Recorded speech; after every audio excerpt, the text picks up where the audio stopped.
खिलाफ विपक्ष महाभियोग ला सकता है। बहुत बड़ी खबर है इस वक्त की, और सबसे बड़ी बात कि ज्ञानेश कुमार भाजपा से ज्यादा भाजपा की भाषा बोलने लगे हैं और अब तो वो चुनाव आयोग से ज्यादा भारत के बहू बेटियों के ससुर बन गए हैं। तो क्या कुछ है पूरा मामला, सीधा भरत जी के पास चलते हैं और विस्तार से एक एक बात जानते हैं। भरत जी क्या कहेंगे? देखिए प्रज्ञा जी, आज जब सुबह 10:25 पर इंडिया गठबंधन इंडिया ब्लॉक की मीटिंग हुई तो उस मीटिंग में खड़गे की तरफ से ये प्रस्ताव रखा गया और इस बात को उठाया गया कि ज्ञानेश कुमार के खिलाफ या चुनाव आयोग के खिलाफ 2023 में क्या था, एक भारतीय जनता पार्टी ने एक नियम में बदलाव किया कि चुनाव आयोग के अधिकारी कुछ भी करें, कैसा भी करें, उनके खिलाफ इस देश के किसी भी थाने में कहीं पर भी कोई FIR, कोई शिकायत दर्ज नहीं कराई जा सकती है। तो उस वजह से इंडिया गठबंधन ने ये प्रस्ताव रखा और इस बात की चर्चा की कि ज्ञानेश कुमार के खिलाफ या चुनाव आयोग के खिलाफ संसद में महाभियोग चलाकर उनको अपने पद से हटाया जाना चाहिए। इस बात का प्रस्ताव रखा गया और संसद के भीतर इंडिया गठबंधन ये प्रस्ताव रख सकता है। इससे पहले जगदीप धनखड़ को हटाने का प्रस्ताव रखा गया था। राज्यसभा में ज्ञानेश कुमार को हटाने के लिए सिर्फ 50 सांसदों की साइन की हुई एक चिट्ठी चाहिए होती है अविश्वास प्रस्ताव लाने के लिए, और लोकसभा में 100 सांसदों की एक चिट्ठी चाहिए होती है और इसके बाद अविश्वास प्रस्ताव लाया जा सकता है। लेकिन इस संसद के मॉनसून सत्र में लाया जाएगा या कब लाया जाएगा, कैसे लाया जाएगा, वो देखने वाली बात होगी।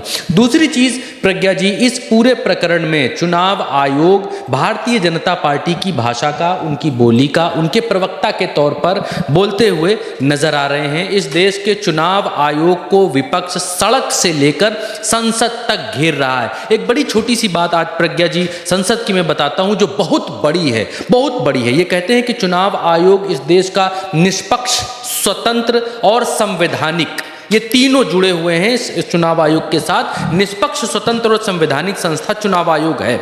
लेकिन चुनाव आयोग को जब राहुल गांधी ने कहा चुनाव आयोग चोर है, वो भारतीय जनता पार्टी के लिए वोट चुराता है, तो चुनाव आयोग ने कहा कसम खाओ कि हम चोर हैं, कसम खा के कहो। तो राहुल गांधी ने कहा कि कसम क्यों खाएं, चोर तो हो ही हो, हलफनामा देने की क्या जरूरत है, आपका डाटा कह रहा है कि आप चोर हैं, ठीक है कोई बात नहीं। अखिलेश यादव ने कहा कि हाँ लीजिए जी, हम कसम खाते हैं, हम कसम खाए भी हैं इससे पहले, आपको हलफनामा भेजा है कसम खा कर कि आप चोर हैं। 18,000 वोट जो है कटवा दिए गए गलत तरीके से, आपने कोई एक्शन नहीं लिया। तो चुनाव आयोग ने कहा कि नहीं जी, क्या है कि वो जो कसम थी वो आपकी हम तक पहुंची नहीं, वो हलफनामा हम तक नहीं आया, हम नहीं जानते हलफनामा आपने हमको भेजा। फिर अखिलेश यादव आज संसद परिसर के भीतर इस देश के, मैं बार बार कह रहा हूं ये बात, इस देश के लोकतांत्रिक इतिहास में, इस देश के राजनीतिक इतिहास में, इस देश के संसदीय इतिहास में आज तक कभी भी नहीं हुआ है कि चुनाव आयोग के खिलाफ इतनी बड़ी जंग विपक्ष ने छेड़ी हो। अखिलेश यादव ने आज संसद में वो हलफनामे लहराए, हलफनामों की प्रतियां पत्रकारों को बांटी हैं कि ये लो हलफनामा हमने भेजा था, 18,000 वोट काट दिए गए थे, पिछड़ों के 18,000 वोट इन लोगों ने काट डाले थे और 18,000 वोट काटने के बाद ये मैसेज कन्वे करते हैं कि देखो सारे पिछड़ों ने भाजपा को वोट दे दिया है और भाजपा जीत गई है, पिछड़े विपक्ष के साथ नहीं है। इस देश का जो बड़ा वोट बैंक है, 60% के आसपास का वोट बैंक, वो विपक्ष के साथ नहीं है। जब वोट ही साफ कर दोगे, वोट देने ही नहीं दोगे तो फिर पिछड़े वोट करेंगे किसको। चलो, अखिलेश यादव ने वो प्रतियां लहराई, आप देखिए विजुअल्स में, आप देखिए कि सब प्रतियां लहरा रहे हैं। ये वो हलफनामे हैं जो स्क्रीन पर आप इस समय देख रही हैं। सबके हाथों में हलफनामा है, सबके हाथ में स्टाम्प लगा हुआ ये पेपर है। यही वो कसम है कि मैं कसम खाकर कहता हूं कि आपने चोरी की है, गड़बड़ी हुई है, चोरी करवाई गई है। ये इसके भीतर मजमूम लिखा हो सकता है प्रज्ञा। लेकिन चुनाव आयोग इन हलफनामों को मान नहीं रहा है। चुनाव आयोग कह रहा है कि जो हलफनामे देने की बात कही गई है वो गलत है। नहीं, वो कह रहे हैं पहुंचा ही नहीं है, हमको नहीं मिला, हम नहीं जानते आपने दिया है कि नहीं दिया। अखिलेश यादव को सुनिए, आप देखिए। समाजवादी पार्टी ने 18,000 वोट जो बीजेपी के इशारे पे डिलीट किए गए थे, जो वोट लोग नहीं डाल पाए थे, विद एफिडेविट हम लोगों ने इलेक्शन कमीशन को दिया था। उसके बावजूद भी किसी भी आरओ पर, किसी भी बीएलओ पर कोई कार्रवाई इलेक्शन कमीशन ने नहीं की। और अभी जो उपचुनाव हुआ था, जहां पर पुलिस खड़ी होकर के अपनी सर्विस रिवॉल्वर निकाल करके वोट रोक रही थी। और मैं आपसे कहता हूं, कुंदरकी का आप सीसीटीवी रिकॉर्डिंग निकाल के लाइए, आपको पुलिस मिलेगी जो पुलिस वोट डाल रही है। क्योंकि अयोध्या में ये लोग हारे थे तो मिल्कीपुर हराना जरूरी था। किस अधिकारी को प्रिसाइडिंग ऑफिसर बनाना है, प्रिसाइडिंग ऑफिसर को क्या टारगेट दिया गया था, और वो रिकॉर्डिंग है जो हम लोगों ने इलेक्शन कमीशन को दी। अब आपने अखिलेश यादव को सुना, आप देखिए कि चुनाव आयोग क्या कह रहा है। चुनाव आयोग कह रहा है कि हमको मिला ही नहीं। इनको भी सुनिए भाई साहब को। किसी एक राज्य से, उड़ीसा से या उत्तर प्रदेश से कुछ शिकायतें की गई, बात वहीं की वहीं है।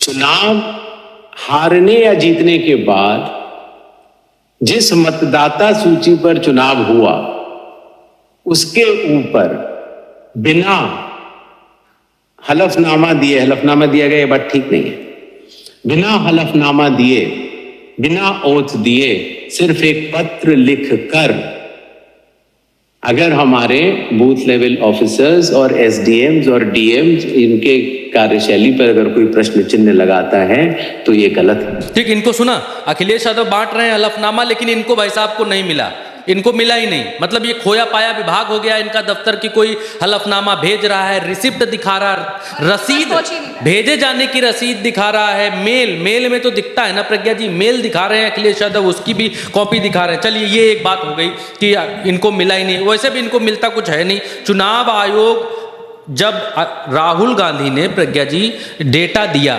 इतना सारा डेटा आपको, आप ही की एक महादेवापुर कर्नाटक की जो विधानसभा सीट है उसका आपको डेटा दिया, आपने प्रेस कॉन्फ्रेंस की और प्रेस कॉन्फ्रेंस करके कह रहे हैं आपके पास दो ही रास्ते हैं, तीसरा रास्ता आपके पास है नहीं। या तो आप एक काम करिए, हलफनामा देकर बताइए, या तो इस देश से माफी मांगिए। आपके पास तीसरा रास्ता ही नहीं है। ये नरेंद्र मोदी जी की भाषा, ये भारतीय जनता पार्टी की भाषा, माफी मांगो इस देश से, ये कौन सी भाषा है? वही भारतीय जनता पार्टी की भाषा है, क्योंकि सास भी कभी बहुत ही उनकी भाषा है ये भाषा चुनाव आयोग। और चुनाव आयोग के जो ये सर्वे सर्वा हैं, इनकी तस्वीरें आप देखिए अमित शाह के साथ, ये देखिए, ये देखिए, ये देखिए, ये देखिए, अमित शाह के साथ इतनी लंबी पारी इन्होंने खेली है, अमित शाह के अंडर इतना काम किया है इन भाई साहब ने, तो भाषा इनसे उम्मीद और कोई क्या कर सकता है। और चुनाव आयोग में एक नियम और भारतीय जनता पार्टी ने बदला, ये बदला कि अब चुनाव आयोग के मुखिया को इस देश का प्रधानमंत्री ही नियुक्त करेगा। जो कमेटी थी उसमें इस देश के सुप्रीम कोर्ट को हटा दिया,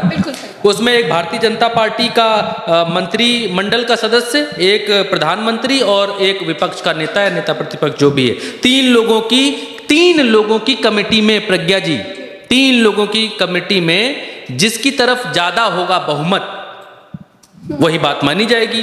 देखिए फिर गिनाता हूं, एक प्रधानमंत्री, एक सरकार का मंत्री और एक विपक्ष का नेता, इनमें जो बहुमत से बात तय हो जाएगी वही माना जाएगा।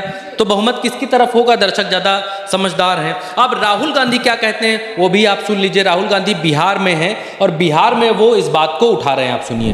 मैं उनसे पूछना चाहता हूं, आपने कानून बनाया, आपने सीसीटीवी का कानून बनाया, फिर आपने उस कानून को बदला क्यों? सरकार ने क्यों बदला? मैं एक और सवाल पूछना चाहता हूं, भाई और बहनों, आप जानते हो कि इलेक्शन कमिश्नर पर कोई भी केस नहीं किया जा सकता है। आप जानते हो कि हिंदुस्तान का कोई भी court, high court, supreme court उन पर केस नहीं कर सकता है। आप जानते हो ये कानून कब बना? जानते हो 2023 में ये कानून बना। ये कानून 2023 में क्यों बना? क्योंकि नरेंद्र मोदी और अमित शाह ये चाहते हैं कि इलेक्शन कमीशन के खिलाफ कोई कार्रवाई नहीं कर पाए, क्योंकि इलेक्शन कमीशन उनकी मदद कर रहा है, उनके साथ वोट चोरी कर रहा है। और हमने इंडिया गठबंधन के बिहार के नेताओं ने मन बना लिया है कि बिहार में हम वोट चोरी नहीं होने देंगे। सवाल नहीं उठता, वोट चोरी नहीं होने देंगे। तो राहुल गांधी ने बहुत महत्वपूर्ण बात कही है भरत जी कि 2023 में इन्होंने नियम इसलिए बदल दिया ताकि चुनाव आयोग बिना डरे चोरी करता रहे और किसी को पता भी ना चले। प्रज्ञा जी, आप जिस तरीके की प्रेस कॉन्फ्रेंस चुनाव आयोग की तरफ से आ रही हैं, देखिए कोई कहता है कि भाई प्रज्ञा जी आपका लड़का चोर है, नहीं हंसने वाली बात नहीं है। कोई ये कहता है, कोई पड़ोसी आपकी शिकायत लेकर आता है कि प्रज्ञा जी आपका लड़का चोर है, दुकान में टॉफी चुरा रहा था, तो आप उससे कहेंगे हलफनामा दो, कसम खाओ कि ये चोर है, है ना। अगला कसम भी खा रहा, अगला कह रहा कि ये लो कसम खा ली। अगला अखिलेश यादव ने यहां तक कहा कि हमने इनको कॉल रिकॉर्डिंग भी भेजी थी, कॉल रिकॉर्डिंग भी भेजी थी। फिर भी चुनाव आयोग कह रहा कसम खाओ, कसम भी खा रहे तो कह रहे आपकी कसम हमको सुनाई नहीं दे रही, पहुंच नहीं रही, वो यहाँ तक दिक्कत है हमको सुनने में। प्रज्ञा जी एक चीज और है कि अब चुनाव आयोग राहुल गांधी एक चीज और डिमांड कर रहे हैं। तो अखिलेश यादव वाली बात हो गई, आज की बात हो गई चुनाव अविश्वास प्रस्ताव, वो उसकी बात हो गई महाभियोग लाने की। अब राहुल गांधी एक चीज बार बार मांग रहे हैं। दिल्ली में संसद के भीतर अखिलेश यादव और विपक्ष डटा हुआ है, प्रदर्शन कर रहा है। बिहार में जहां पर SIR कर रहे हैं, सड़कों पर सैलाब आया हुआ है इस समय राहुल गांधी के साथ में। वो रैलियां कर रहे हैं, वोट अधिकार यात्रा कर रहे हैं और बार बार उस बात को कह रहे हैं कि जब भारतीय जनता पार्टी को आप इलेक्ट्रॉनिक डेटा दे सकते हैं, क्योंकि आपकी वजह से ही तो अनुराग ठाकुर ने प्रेस कॉन्फ्रेंस की होगी, 6 सीटों के बता दिए कि अखिलेश यादव बेईमानी से जीत गए, प्रियंका गांधी बेईमानी से जीत गई, फलानी इतनी बेईमानी जीती। उनको कैसे पता चला? क्या आपने उनको इलेक्ट्रॉनिक डेटा दिया है? या भारतीय जनता पार्टी में अनुराग ठाकुर जैसे बड़े ओहदे पर बैठे हुए लोग भी झूठ बोलते हैं क्या? दो ही कारण हो सकते हैं, चलिए वो भी छोड़ दीजिए। राहुल गांधी इस बात कहते हैं कि आप हमको इलेक्ट्रॉनिक डेटा दे दीजिए, CCTV दे दीजिए, तो हम देख लेंगे, जान जाएंगे। अखिलेश यादव ने कहा कि ये लोग तो पुलिस वालों से वोट डलवाते हैं, जो वहां ड्यूटी में खड़े होते हैं, वो ले दनादन दे दनादन ले दनादन। अखिलेश यादव ने यह भी कहा कि जो डेटा की मांग हम लोग कर रहे हैं, अगर आप वो डेटा हमें दे दे तो फिर हम और भी खुलासे कर देंगे। यही डर है, यही डर चुनाव आयोग को लग रहा है। मे बी प्रज्ञा जी यही सबसे बड़ा डर है कि अगर इलेक्ट्रॉनिक डेटा दे दिया, अगर CCTV दे दी। CCTV के बारे में क्या कहा ज्ञानेश कुमार ने, पहले वो सुनिए, फिर आगे बात करते हैं। क्या अपनी माताओं, बहुओं, बेटियों सहित किसी भी मतदाता की CCTV वीडियो चुनाव आयोग को साझा करनी चाहिए क्या? तो देखिए प्रज्ञा जी, ज्ञानेश कुमार ना हो गए, फूफा हो गए, ससुर हो गए इस देश के, बोल रहे हैं बहू बहन बेटियां इस देश की वोट करने जाती हैं, इसीलिए हम उनका CCTV फुटेज नहीं दे सकते हैं। यही लोग मुस्लिम महिलाओं का बुर्का उठा उठा कर दिखवाते हैं कि इसके भीतर जो है रजिया बानो है, कि इसके भीतर जो है वो रजा मियाँ है, कौन है इसके भीतर, ऐसे बुर्का उठा उठा कर चेक करते हैं। और यही लोग इस देश में महिलाओं के लिए नारी वंदन अधिनियम, फलाना अधिनियम, नारी आगे जाएगी, चांद पर जाएगी, और ये CCTV देने से डर रहे हैं कि मिसयूज हो जाएगा। अरे भाई, अगर मिसयूज होने का डर आपको लग रहा है प्रज्ञा जी, तो फिर आप उस पर वाटरमार्क मार के दीजिए ना। आप वाटरमार्क मारिए कि ये डेटा हम कांग्रेस को दे रहे हैं, 10 वाटरमार्क लगाइए उसमें फुटेज के अंदर। बात ये है कि इनको देना ही नहीं है। अगर वो डेटा लीक होता है, आप ये क्लॉज रखिए कि डेटा तो हम आपको दे रहे हैं, लेकिन ये CCTV फुटेज अगर लीक हुई, ट्विटर पर आई, सोशल मीडिया पर आई, किसी अन्य व्यक्ति ने देखी, तो हम आपकी पार्टी का लाइसेंस खत्म कर देंगे। आप जिंदगी भर चुनाव आपकी पार्टी से कोई लड़ नहीं पाएगा, ये सजा देंगे। हम इतने ईमानदार हैं। कहे चुनाव आयोग इस बात को? नहीं कह पा रहा चुनाव आयोग इस बात को। चुनाव आयोग कह रहा है रीजन देखिए, कॉमेडी सर्कस चल रहा है शनिवार वाला कपिल शर्मा का नेटफ्लिक्स पर। क्या कह रहे हैं? कह रहे हैं कि इस देश की बहन बेटियां बहुएं सब वोट करने जाती हैं, इसलिए हम आपको CCTV नहीं दे सकते। आप वोटर लिस्ट दे सकते हैं, बहन बहू बेटियों का मुंह चेहरा उसमें नहीं लगा है, वहां नहीं लोग देखे ले रहे हैं बहन बहू बेटियों को। वोट डालने जा रही है तो बहन बहू बेटियों को देख रहे हैं। बड़े बचकाने तर्क देते हुए ये तर्क है, एक्सपोज हो गए ज्ञानेश कुमार। कौन है ज्ञानेश कुमार? ससुर हैं, फूफा हैं, देवर हैं, नंद हैं, भौजाई हैं, कौन है ज्ञानेश कुमार? इस देश की बहन बहू बेटियों के, बहन बहू बेटियां भी इस देश की नागरिक हैं प्रज्ञा जी, और उनको कोई देख नहीं सकता है। ये लॉजिक है, इसलिए हम आपको डेटा नहीं दे पाएंगे, क्योंकि बहन बहू बेटियां देख ली जाएंगी। अच्छा, एक बात और ज्ञानेश कुमार ने कही है कि जो डेटा राहुल गांधी ने दिखाया, हालांकि राहुल गांधी का नाम नहीं लिया, लेकिन वो उन्होंने कहा है कि जो PPT करके दिखाई गई है चीजें, जो सबूत बताए हैं, वो फेक है, वो गलत है, वो झूठ है। तो इस पर क्या कहेंगे? कैसे चुनाव आयोग का अपना डेटा फेक वो बता रहे हैं? चुनाव आयोग के पास तो सब कुछ है। जो डेटा राहुल गांधी ने दिखाया वही डेटा चुनाव आयोग दिखा दे, कोई दिक्कत की बात है क्या? सबूत दिखाए कि नहीं कोई नहीं है, सब अच्छे लोग हैं, सब असली लोग। 1 लाख वोटर प्रज्ञा जी, 1 लाख वोटर एक विधानसभा के ऊपर, मजाक चल रहा है इस देश में। चुनाव आयोग है ये? क्या आयोग है प्रज्ञा जी? मजाक है। 1 लाख वोटर, और उस पर आप शपथ पत्र मांग रहे हैं, माफी मांगिए, बता रहे हैं। आपने प्रेस कॉन्फ्रेंस की, आपको तो वोटर लिस्ट सामने रख देनी चाहिए। ये रही डिजिटल वोटर लिस्ट, इस देश के एक एक नागरिक, ये लो देखो महादेवापुरा की वोटर लिस्ट, चेक चेक करके बताओ कितना ये वोटर फर्जी है, जाओ सब लोग जाओ, घर घर जाओ, पता करो। दूध का दूध और पानी का पानी हो जाएगा। नहीं कर पा रहा चुनाव आयोग, दाल में काला है, पूरी दाल ही काली है, चोर की दाढ़ी में तिनका है प्रज्ञा जी।